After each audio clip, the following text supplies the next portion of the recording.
What's going on, y'all? KM Best here, your favorite 69th ranked Marvel Snapper, here to talk to you about a deck I truly hate, but it's so good it is effectively forcing me to do a deck tech on it.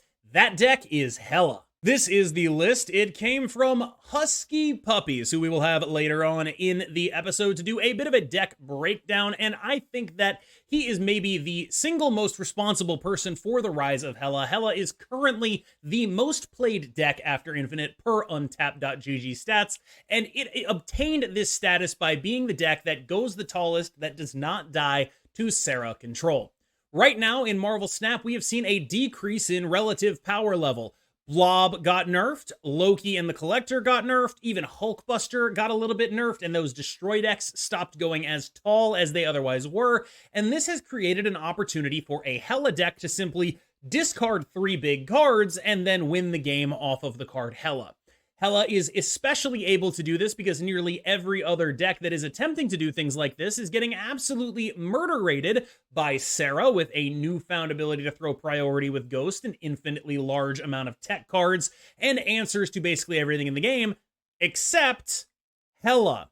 And that is the major crux of why Hela is good right now. Let's talk to Husky about it, get the expert opinion of this top 50 Hela innovator right after this. I am joined by HuskyPuppies, one of the foremost scholars of the worst deck in the game, Hela, and it is by far due to him, I would say, pushing the archetype forward consistently. He's the biggest Hela enjoyer this side of Hela enjoyer, and I think that his movements in this archetype have helped make it into the force that it is today, and you have no idea how much it hurts me to say those words, because Hela is everything I don't like about Marvel Snap. It's all the stuff that is not card gamey and is casino-y.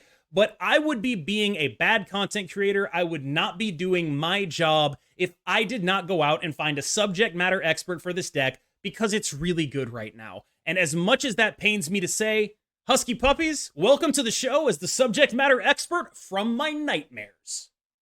Thank you very much, Cam. It seems like only yesterday I was on here as, oh, look at this cool off-meta thing that nobody's playing, and now I'm the villain of Marvel Snap. I've created a monster, and I could not be happier about it.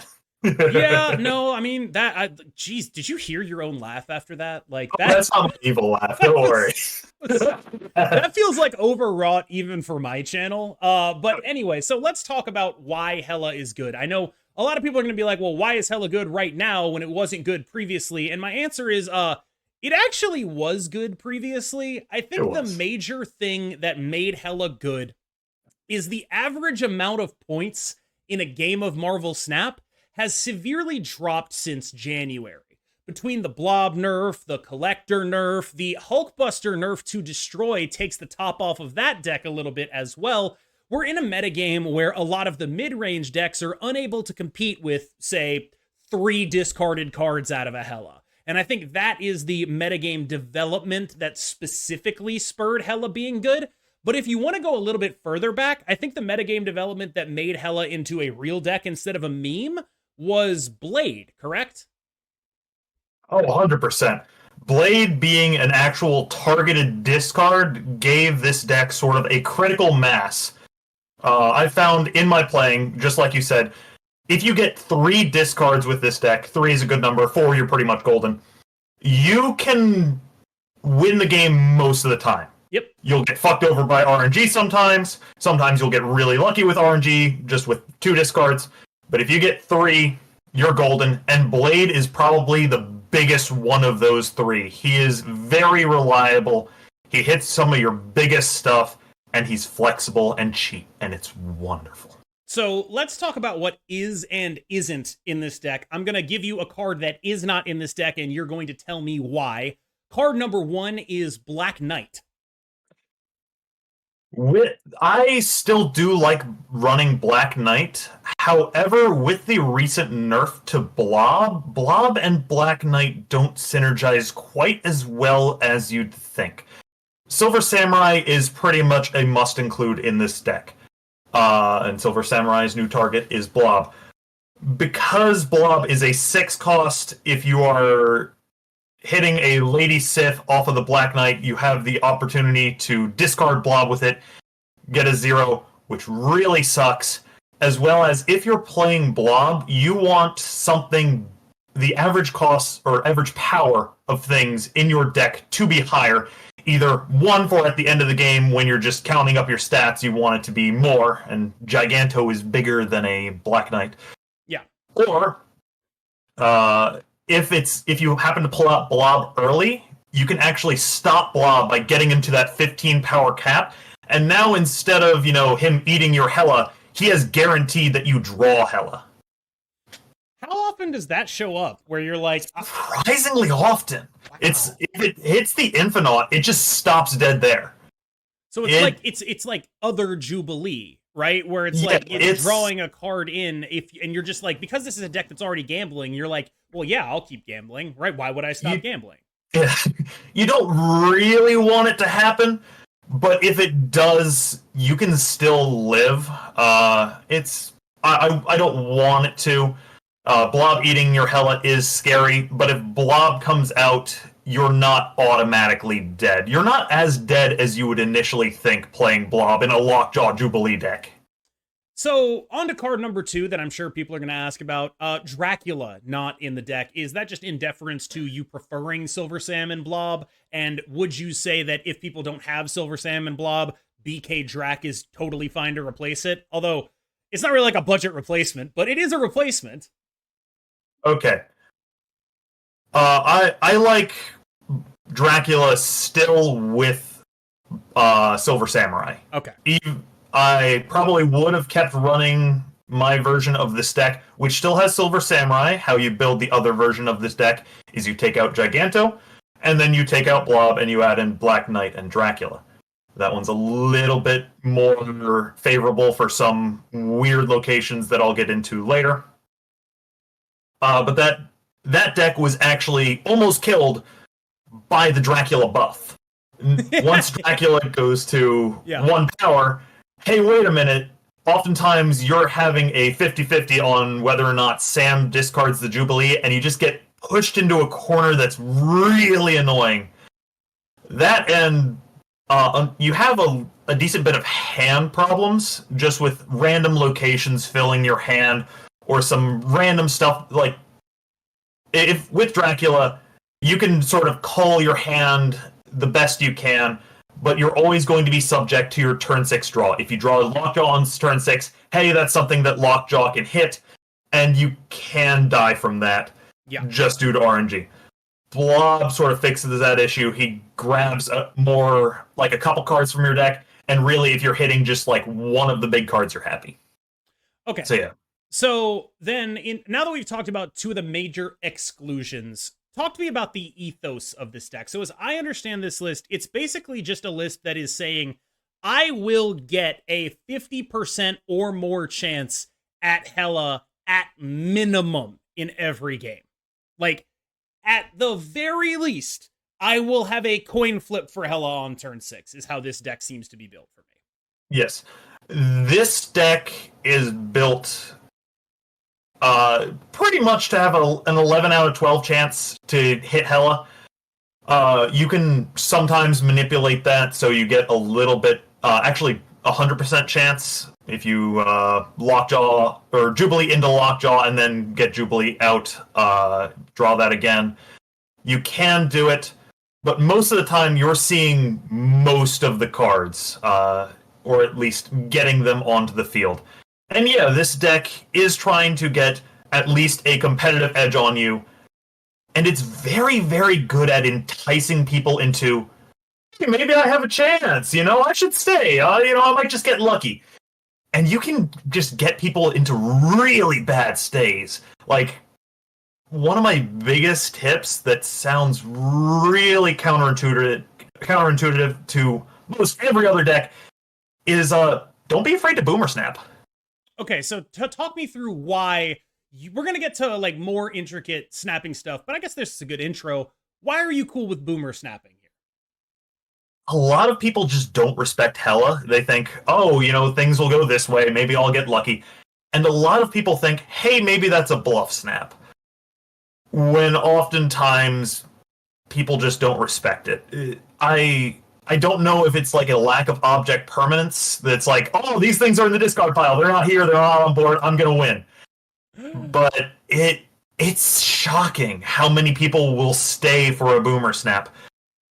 I have learned the lesson of, like, if I'm not really sure I'm beating most Hela permutations, I am leaving basically every time, but I learned that lesson in a very expensive way. Like, it was a lesson that was sort of beaten into me. So do you think there is bluff snap equity here? Oh, 100%. So what are your basic criteria for early snapping with this deck then? You don't. You don't. You very rarely early snap. I like to save my snaps till I'm very confident in my Hela. I have Hela in hand, or either it's like, oh, they're basically dead. I'm getting them out of here. A lot of people snap too early when they think they're going to do well. I like to snap with this deck when I know I'm going to do well, and just because of the nature of the deck, how it works, I can know I'm going to do well far faster than you know I'm going to do well, just because you don't know what I'm going to discard. So you're waiting until like 4 or 5 or even 6 to snap most of these. I very, very rarely, if ever, snap before turn 3. That makes sense, especially given like how much you can plan your turns out, and then a weird thing can happen and you'll end up rolling something off of Lockjaw that makes you discard your Hela. I've been there. It's definitely one of those things. It's definitely one of those things that happens to me. So talk me through what you want to see in your opening hand. What makes you feel good about the game? Or I guess more accurately, what is it? Let's say it's turn 4. You snap. What has happened to create that scenario? I have a way to discard 3 cards and I have access to Hela. Okay. Simple as that. Okay. Either that or I know the person I'm trying to bluff them. I know that I can get in their head. Specifically, there is one person named Rough Poo. He helped me with way back when this deck still ran Chavez. He helped me out a lot. He has the worst Hela luck I've ever seen. I've traumatized him so much that I can just snap on anything and he'll leave. Watched me. You've watched me play this deck. Oh no. No. See, he's whenever he's playing this deck or is playing against this deck, he's fucked. 100%. Yeah, no, that sounds accurate to me.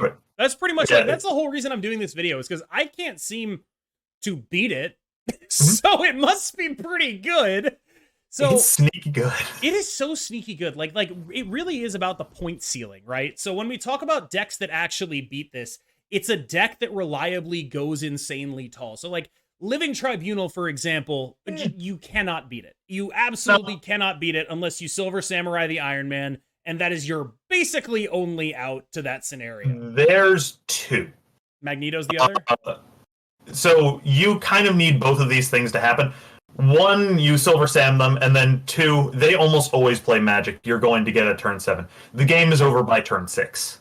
That is because you either Magneto them and clog their lanes, preferably with Silver Samuraiing them as well. It's not a pretty matchup, but you're not going to get beat too hard by it. And sometimes if you Giga High Roll and shred something good with Samurai, you can outpower it. It's tricky, though. The main thing is clogging a lane. Oftentimes you can drag stuff into where they're going to onslaught. They oftentimes like to onslaught on top of their Sarah. You just do that, and suddenly, hey, guess what? You have a lane that is just clogged for you, and you've spent turns 1 through 6 setting up nothing.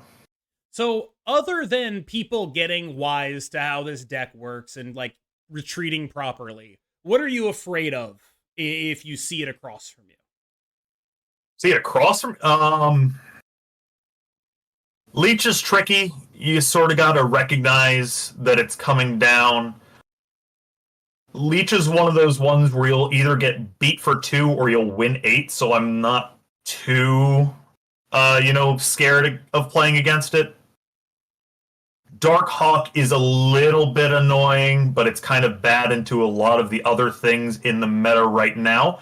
and Blob is really nice. If you can get Silver Samurai to hit Blob, or even Blade to hit Blob in that matchup, I don't normally recommend blading Blob, but their Darkhawk shrinks to 0 to 4. Yeah. So you mentioned you don't normally recommend blading Blob, which is A, a tongue twister, and B, a good segue into exactly what some play tips would be here. So tell me, what is it that you do with this deck that someone who's never played this deck, what are the intricacies of it? Not necessarily the super high level intricacies, but stuff like, you know, don't blade Blob or Death because you have Lady Sif and Silver Samurai for those. Like, things along that lines.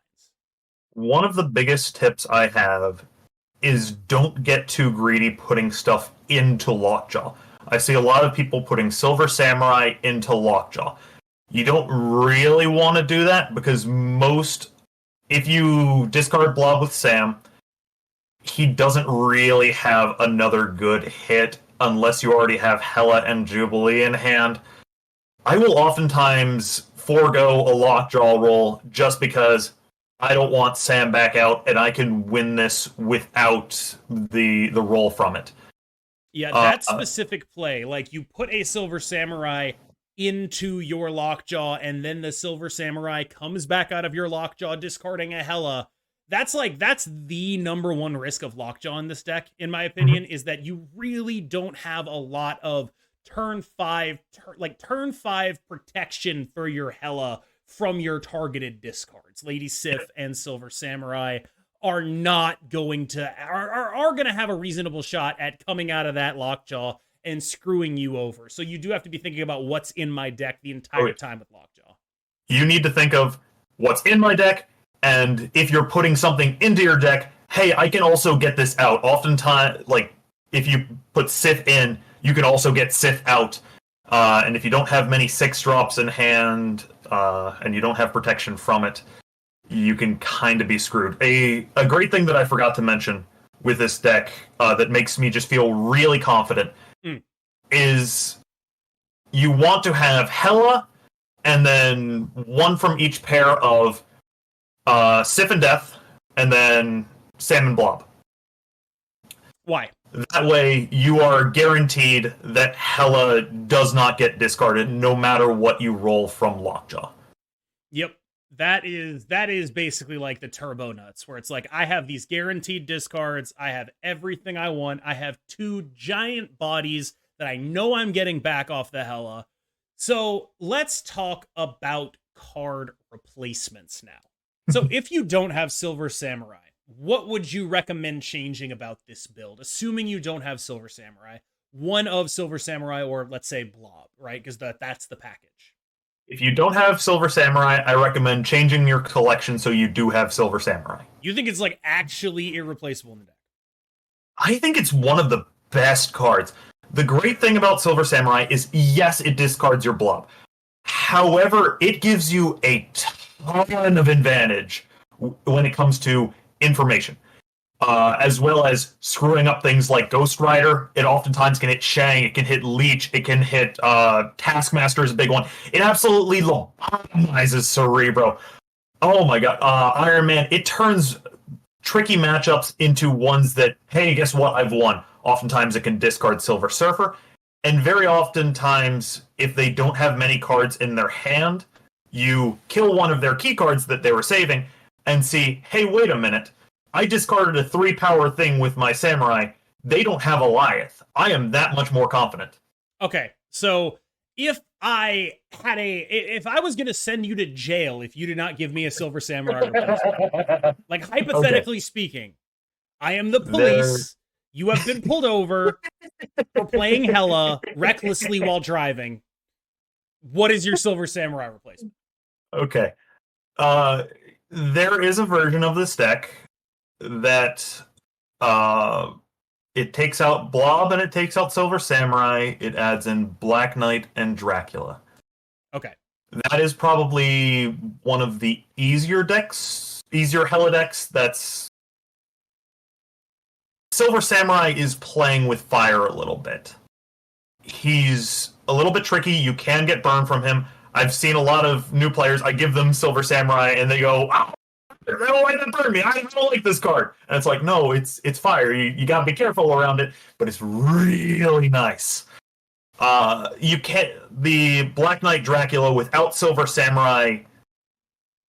It's probably easier to snap with. You're going to discard hella less. However, I really like Silver Samurai in the mirror. Buy Silver Samurai, not sponsored, but Sponsored by whom? Who would be sponsoring you to do that? Dara. He bought me the season pass. He hates this deck too. Both of us hate this deck. He's not a fan of this. This is like, we agree on this. This sucks. Oh, I love this deck. Oh, okay. I got one more replacement question for you. Sure thing. No blob. What do you do? This is where you run the version with Black Knight and Dracula, keeping Silver Samurai in, and yeah, that deck is still fine. Hold on, what's the other cut?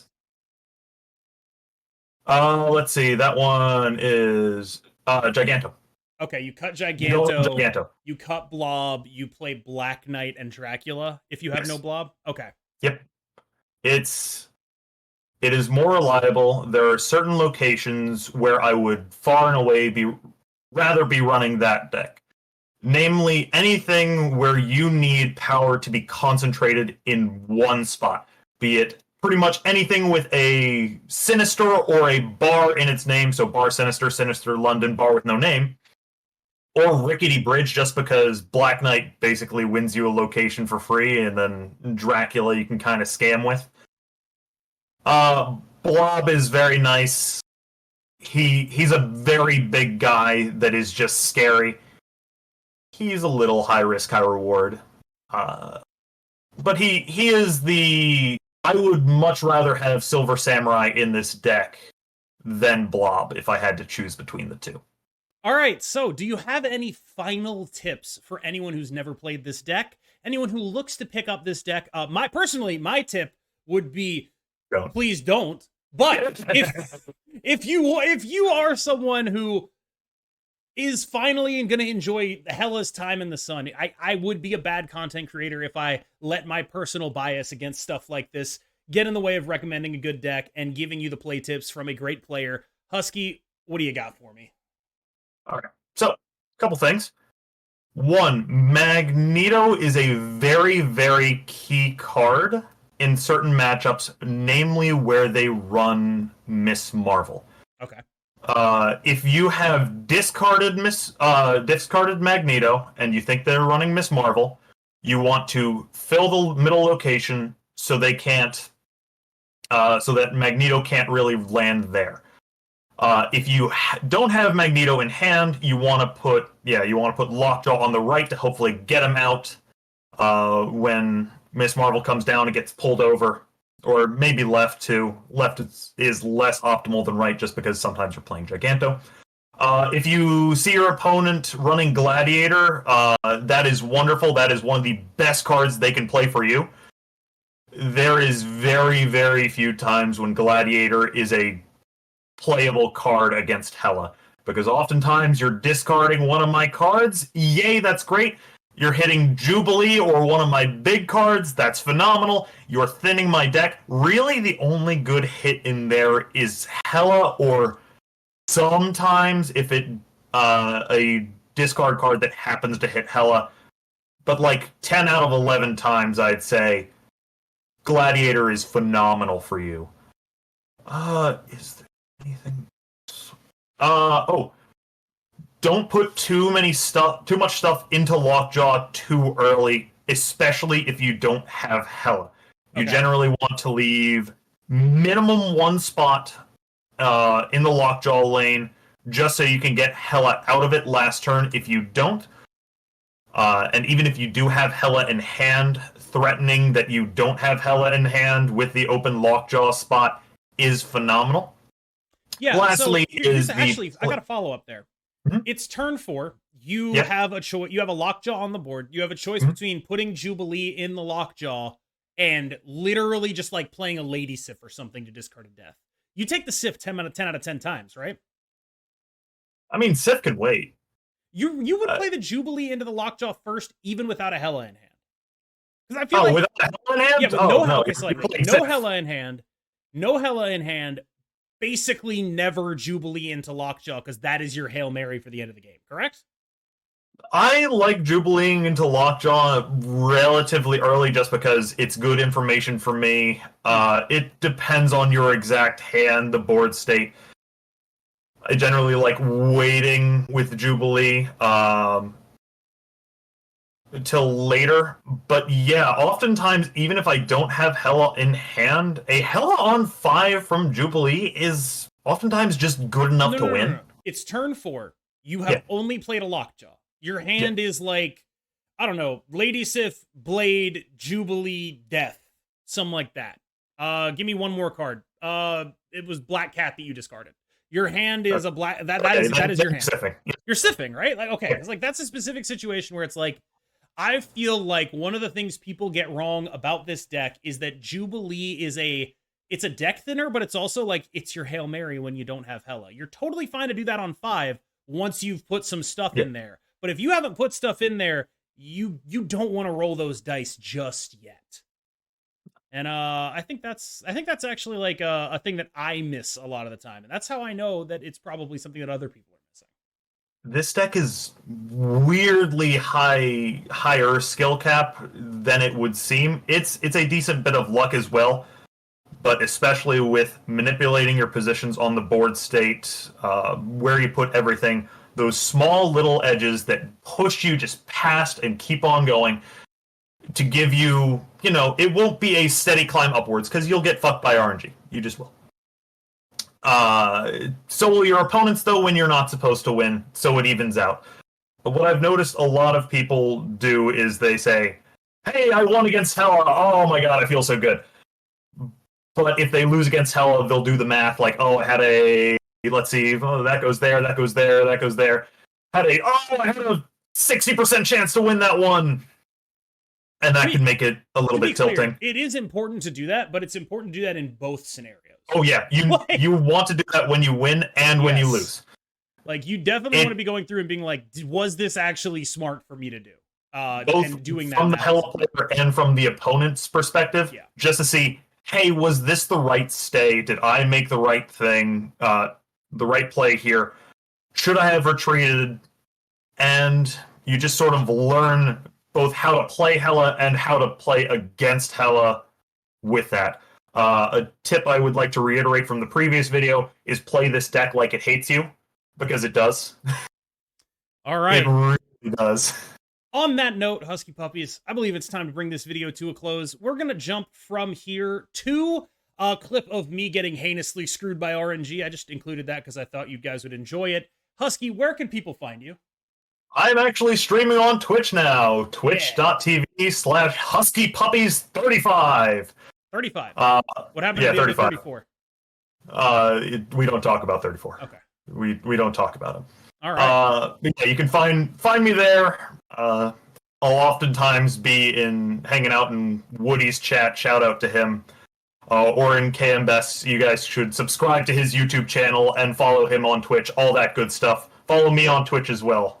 You should do those things. All right, y'all. I hope you enjoyed that look at Hela. I obviously am very upset that I have to do this kind of deck tech, but hey, I need to give you the honest truth, and right now the honest truth is that Hela is a very, very, very good deck if you are able to suffer the swings and arrows of outrageous fortune. I believe it's slings and arrows. I messed up that quote, but it's okay. Just don't mess up like that when you're playing Hela. As always, I've been KM Best. You've been phenomenal. I will see you in the next one. Remember to like and subscribe if you enjoyed what you saw here. Thanks so much.